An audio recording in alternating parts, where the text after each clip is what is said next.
With the upcoming release of Pokemon Sword and Shield this November, we have seen a lot of things happen. Things that have been good, things that have been bad. But the bad thing here, the recently bad thing here, is that you cannot use Pokemon Home to transfer every single Pokemon from every other generation, every other game, into Pokemon Sword and Shield because they haven't been coded in. They've been left out, seemingly. Now I'm going to tell you why I think, for me, it doesn't matter. It's because of my playstyle.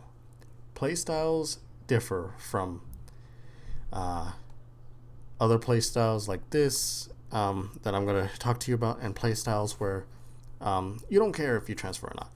So, the thing about my playstyle is that I like to use the Galar Pokedex. Whether it be old Pokemon in the Galar Pokedex or new Pokemon, I like to balance my team out with Galar because I feel like that you aren't beating Galar without using Galar Pokemon.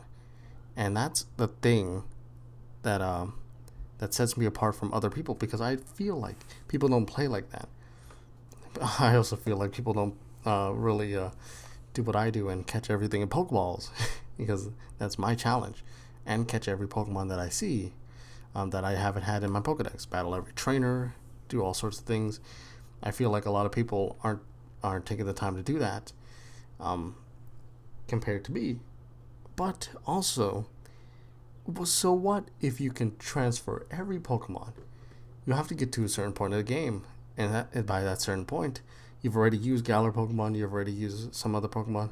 Why not stick with the Galar Pokemon and not use Pokemon that may be high leveled, maybe restricted by the gym badge mechanic, where higher levels will not listen to you, or that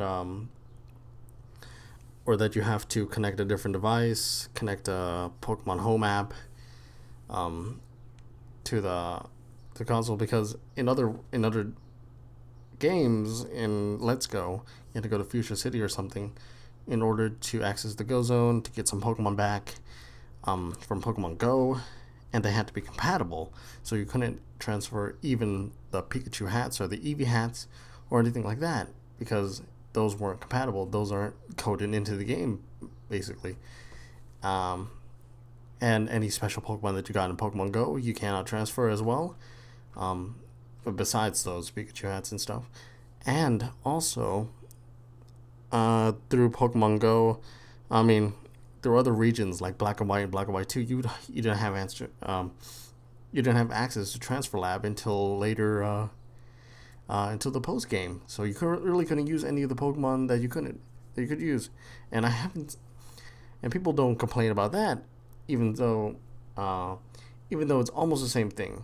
And why is it almost? Because you could transfer every Pokemon, but really, I don't know what happened with Sun and Moon and the Kalos region, because I didn't use Pokemon Bank until I decided to do everything, and that was after I beat the post game. So I don't know at what point you can use Pokemon Bank. If you can use Pokemon Bank at any time, that's kind of OP. Pokemon Bank at any time during your main game before the post game, that's kind of OP in my opinion, because you could just transfer like a level 100 when you get the 8th gym badge or something like that. But to me, it just feels kind of cheap. And I'm going to go over the reason why I think they're not adding every single Pokemon right now. Maybe they'll add it in the future. But I think you can buddy up with these Pokemon and take them out on a stroll.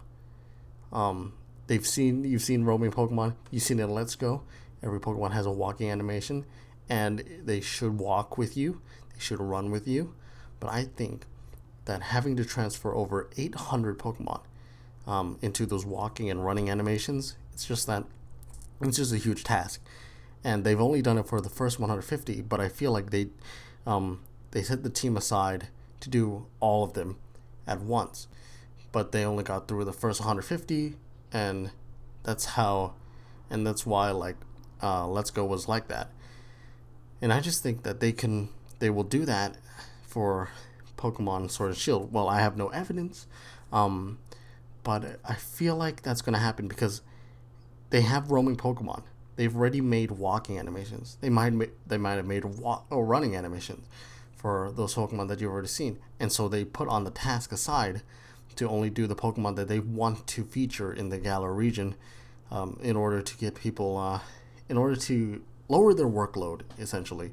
So maybe in an update in a year after the game is released, you can transfer every Pokemon, and that would be the case.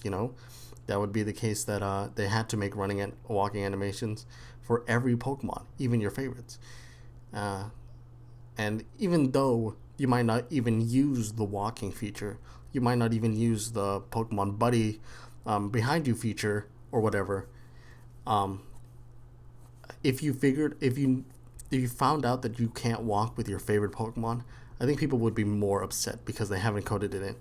But right now, I feel like it's just a knee jerk reaction, and Game Freak hasn't even come out and said why this has happened. This is all just speculation. Um, but all we know is that not every Pokemon is going to be able to transfer to Pokemon Sword and Shield. It's just a weird situation, and I don't. For me, I don't really care because of how I play the game. But I'd like to know your guys' opinions and play styles. I want to know how you feel about this change. Not really change. Well, technically everything's a change, but like omission. How did you feel if your Pokemon was not found out in the Galar Dex and you couldn't transfer it, even if home actually cost some money, like Pokemon Bank? But yeah, that's all. That's all I gotta say. Um, have a good day, good night, and good life. Bye bye.